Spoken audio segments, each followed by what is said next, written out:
હું તમને કહું, આ હાવ કાકરી ઉખડી જાય છે. અત્યારે રોડ છે જ નહીં, કાકરી ખાલી પાથરે છે. તમે આમાં માથે દેખરેખ રાખો. આમણમ રોડ થાય તો આ પ્રજાને ભોગવવાનું. ગઢવીરભાઈ છે અમારા એસો સાહેબ, અને આ કારપાંથી ખુલ્લું હતું ને સાહેબ, વરસાદ થયો ને. અરે પણ વરસાદ થયો તો ડામર થોડો હોયો દે. ડામર તો 5 વર્ષ વરસાદમાં રહેવાનો. મગજની રોડ નું કામ હાલે. તમે ક્યાં છો? પણ એમણામના હાથે કાકરી ઉખડી જાય છે. તમે કામ બંધ કરાવો, અમે આના વિડીયોની બધી ઉતારી છીએ. એમ નહીં, પણ તમારી જેમ એસો હે એની માને આ રોડનું કામ માથે લેર તો નીચે ભ્રષ્ટાચાર ના. એમ નહીં, નીચે ભ્રષ્ટાચાર, નીચે ડામર નહીં નાખવાનું, માથે લેર પાથરી દેવાની.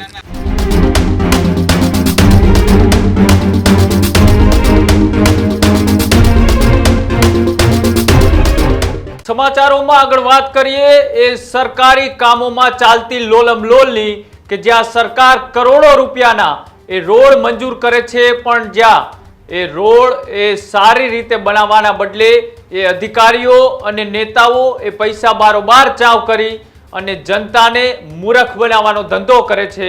એવા જ એક સમાચાર સામે આવી રહ્યા છે એ રાજકોટના ધોરાજીમાં, જ્યાં ધોરાજીના રોડ રસ્તાના કામમાં મોટા પાયે ભ્રષ્ટાચાર થયા હોવાના આક્ષેપ લગાડવામાં આવ્યા છે.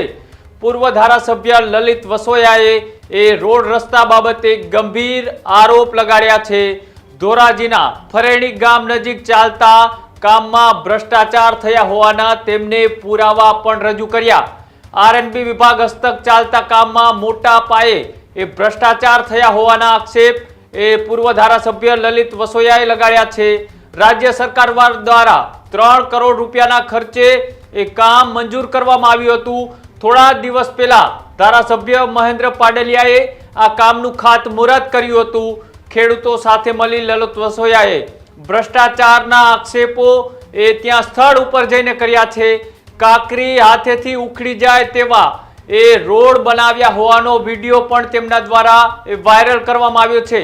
સાથે જ લલિત વસોયાએ આરએનબી વિભાગના અધિકારી સાથે ફોન પર વાત કરી અને અધિકારીને બરાબરના ખખડાવ્યા છે. અધિકારીઓ લલિત વસોયાને ફોન પર ગોળ ગોળ જવાબ આપ્યો હોવાની વાત પણ એ સામે આવી રહી છે. લલિત વસોયાએ તાત્કાલિક કામ બંધ કરવા માટે અધિકારીઓને સૂચના પણ આપી. ભાજપ નેતાની એ ભાગીદારી હોવાથી આ નબળી કામગીરી થઈ રહી હોવાની વાત એ લલિત વસોયા દ્વારા પણ કરવામાં આવી. આ તમે જે ટીવી સ્ક્રીન ઉપર દ્રશ્યો જોઈ રહ્યા છો, આ દ્રશ્યો છે રાજકોટના ધોરાજી તાલુકાના ફરેણી ગામના, કે જ્યાં સરકાર દ્વારા તો 3 કરોડ રૂપિયાના કામ મંજૂર કરી દેવામાં આવ્યા, પણ સ્થાનિક નેતાઓ અને અધિકારીઓની લોલમ લોલ અને પોલમ પોલના કારણે આ જો તમે જે જોઈ રહ્યા છો આ રસ્તાની કામગીરી, કે જ્યાં એ રસ્તો હજી માત્ર અઠવાડિયા પહેલા એ મંજૂર થયો, કામની શરૂઆત થઈ અને અઠવાડિયા પછી આ જે રીતના અધિકારીઓ એ બેફામ ભ્રષ્ટાચાર કરીને માત્ર કાગળ પર આવા કામો દર્શાવી દે છે અને પછી કહેવામાં આવે છે કે ભારે વરસાદ પડ્યા હોવાથી આ વરસાદ ના કારણે આ રોડ તૂટી ગયા છે. આ તમે જુઓ, આ જે દ્રશ્યો છે કે જ્યાં એ માત્ર પગથી આમ હલાવવામાં આવે તો પણ આ રોડ છે એ નીકળી જઈ રહ્યો છે, તો પછી આ રોડ ઉપરથી વાહનો પસાર થાય તો આ રોડની દશા એ ફરીથી કેવી થાય? સરકાર કરોડો રૂપિયાના કામ મંજૂર કરે છે, પણ અધિકારીઓ આ કામમાં કેવડો ભ્રષ્ટાચાર કરે છે તેનો જીવતો જાગતો અને વરવી વાસ્તવિકતા દર્શાવતો આ જે વિડીયો છે એ પૂર્વ ધારાસભ્ય લલિત વસોયા દ્વારા વાયરલ કરવામાં આવ્યો છે. લલિત વસોયાએ એ આરએનબીના અધિકારીઓ સાથે ફોન પર વાતચીત પણ કરી, ત્યારે અધિકારીએ કેવા ગોળ ગોળ જવાબો આપ્યા હતા આવો તે પણ જોઈએ. નમસ્તે જોગરાણા ભાઈ, આ ફરણી રોડ નું કામ હાલે. તમે ક્યાં છો? એમને આ પ્લાન્ટે છો? આ હું તમને કહું, આ હાવ કાકરી ઉખડી જાય છે. અત્યારે રોડ છે જ નહીં, કાકરી ખાલી પાથરે છે. તમે આમાં માથે દેખરેખ રાખો. આમણમ રોડ થાય તો આ પ્રજાને ભોગવવાનું. ગઢવીરભાઈ છે અમારા એસો સાહેબ, અને આ કારપાંથી ખુલ્લું હતું ને સાહેબ, વરસાદ થયો ને. અરે પણ વરસાદ થયો તો ડામર થોડો હોયો દે. ડામર તો 5 વર્ષ વરસાદમાં રહેવાનો. મગજની આ કાકરી એમણામના હાથે કાકરી ઉખડી જાય છે. તમે કામ બંધ કરાવો, અમે આના વિડીયોની બધી ઉતારી છીએ. અને એક પણ અધિકારી તમે અહીં રોડના કામ ઉપર છો નહીં. તમે એમ કહો પ્લાન્ટે છો, ઓલો બર્નર વાળા એમ કહે કે હું રજા ઉપર છું. ના ના, અહીંયા છે અધિકારી સાહેબ, અમારા ગઢવીભાઈ એસો છે મારી જેમ. એમ નહીં, પણ તમારી જેમ એસો હે એની માને આ રોડનું કામ આમાં ક્યાંક કોકના હાંડલાનો અભડાઈ દેવો. તમે જુનાગઢ રોડનું કામ એવું કર્યું, પાછું કામ બંધ છે. આ રોડનું કામ આ રીતે કરો. ના ના, નો થાય સાહેબ. અરે પણ આ રહ્યો વિડીયો કોલિંગ કરીને કાકડી બતાવો. કરાવી દે સાહેબ, જેટલું હોય છે એટલું ગાડી નવેસરથી કરાવી. આમાં ડામર આખે આખું છે, કઈ છે જ નહીં. આખે અરે પણ આખું એમ છે નહીં, એવું. અડધું ડેમેજ થોડું થાય, આખે આખું ઈ જ છે સ્થિતિ. માથે તમે પાપ છુપા હતું, બાજુ બીજું કોટિંગ કરવા માંડ્યા. અરે માથે લેર તો નીચે ભ્રષ્ટાચાર ના, એમ નહીં, નીચે ભ્રષ્ટાચાર, નીચે ડામર નહીં નાખવાનો, માથે લેર પાથરી દેવાની. ના ના, બધું ડામર છે સાહેબ, વરસાદ થયો એટલે થોડુંક damage પણ વરસાદમાં અરે ડામર વરસાદ- થોડોક ધોવાય. સાહેબ નવું. વરસાદમાં એમ નહીં, વરસાદમાં ડામર આટલો ડેમેજ થાય. સાહેબ પેલું લેયર છે એટલે થોડું ઘણું ડેમેજ થયું હોય છે, એને ઘટાડીને કરાવી નાખી. અત્યારે કામ બંધ કરાવીને તમે કરાવો. જો આ લાઈવ છે, આખો રોડ એમણે ઉખડી જાય, તમે કયો ત્યાંથી ઉખડીને અમે તમને બતાવી રોડ. ના ના, કરાવી દે છે. અત્યારે એને કયો કામ બંધ કરે. આવી રીતે કામ હાલતા છે. આ પૂર્વ ધારાસભ્ય હતા કે જેમને એ સ્થળ ઉપર જઈ અને આરએનબી ના અધિકારીઓને ફોન કર્યો. અધિકારીઓએ ગોળ ગોળ જવાબ આપ્યા કે વરસાદ પડ્યો એના કારણે હજી પેલું લેયર હતું એટલા માટે રોડ તૂટી જાય. તમારા 7 લેયરના બનાવેલા રોડ રસ્તાઓ પણ 1 વર્ષ સુધી નથી ટકતા.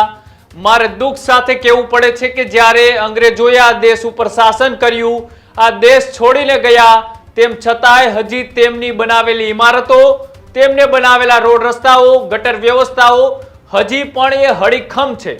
હજી પણ એની એ હાલતની અંદર છે. તેમને ટાઈમે મરામત કરો તો વર્ષો સુધી ચાલે તેવી પરિસ્થિતિમાં છે. પણ જ્યારે આ સરકાર એ કરોડો રૂપિયાના ખર્ચે એ રોડ રસ્તા અને ગટર લાઈનોની મંજૂરી આપે છે, પણ સ્થાનિક લેવલે તે વિસ્તારના પ્રતિનિધિઓ, ધારાસભ્યો, નેતાઓ અને અધિકારીઓ એટલી મિલીભગત અને એટલા કરોડો રૂપિયાના ભ્રષ્ટાચાર કરે છે કે આ જે રોડ છે એ રોડ એ માત્ર દેખાડાઓ કરવા પૂરતા જ બને છે. ન માત્ર ધોરાજી કે રાજકોટ પણ પૂરા ગુજરાતની આ જ પરિસ્થિતિ છે કે કોઈ પણની રોકટોક વગર બેફામ રીતે મિલીભગત અને હપ્તારાતથી આ જ રીતના શાસન ચાલે છે. આ જ રીતના રોડ રસ્તા, ગટરો અને અલગ અલગ વિભાગોની અંદર જે ભ્રષ્ટાચાર ચાલે છે તેના અનેક વખત એ ખુલ્લા પણ પાડી ચૂક્યા છીએ. તેમ છતાંય કોઈ અધિકારીઓ, કોઈ નેતાઓ આની ઉપર ધ્યાન દેવા માટે તૈયાર નથી. જ્યારે પૂર્વ ધારાસભ્ય એ લલિત વસોયા આ સ્થળ ઉપર ગયા, પૂર્વ ધારાસભ્યએ એ અધિકારીઓ સાથે વાતચીત કરી, તેમને ગોળ ગોળ જવાબો આપ્યા અને બાદમાં એ લલિત વસોયાએ વધુમાં શું કહ્યું આવો તે પણ સાંભળીએ. આજે ધોરાજીના ફરેણી રોડ નું ડામરનું કામ ચાલુ છે ને એ કામની મુલાકાત આવતા પત્રકાર મિત્રોને પણ સાથે લઈ આવ્યા છીએ. આ રોડ માં ડામર નાખ્યા વગર કાંકરી પાથરવામાં આવી રહી છે.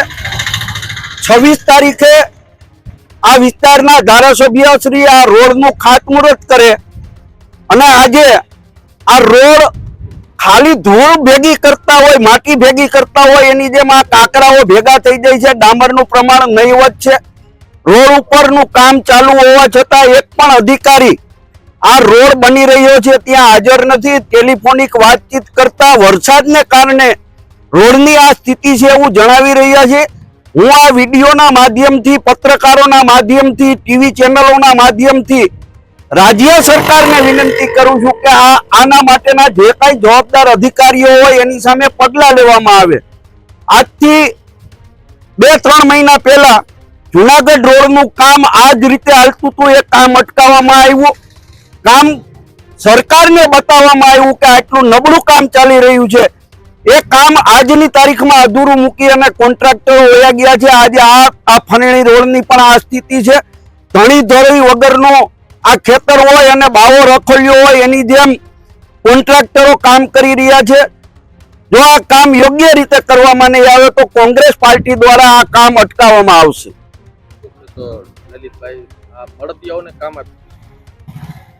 આ કોન્ટ્રાક્ટના કામમાં ધોરાજી ભારતીય જનતા પાર્ટીના આગેવાનો ભાગીદાર છે અને એટલા માટે જ અધિકારીઓ એની શરમમાં આવી આ નબળું કામ ચલાવી રહી છે. આ કામ 1% ડામર વાપરવામાં નથી આવ્યો, એ અમે તમને રૂબરૂ બતાવ્યું છે. અને છતાંય સરકાર કોઈ પગલાં નથી લેતી, એ પણ નવાઈની વાત છે.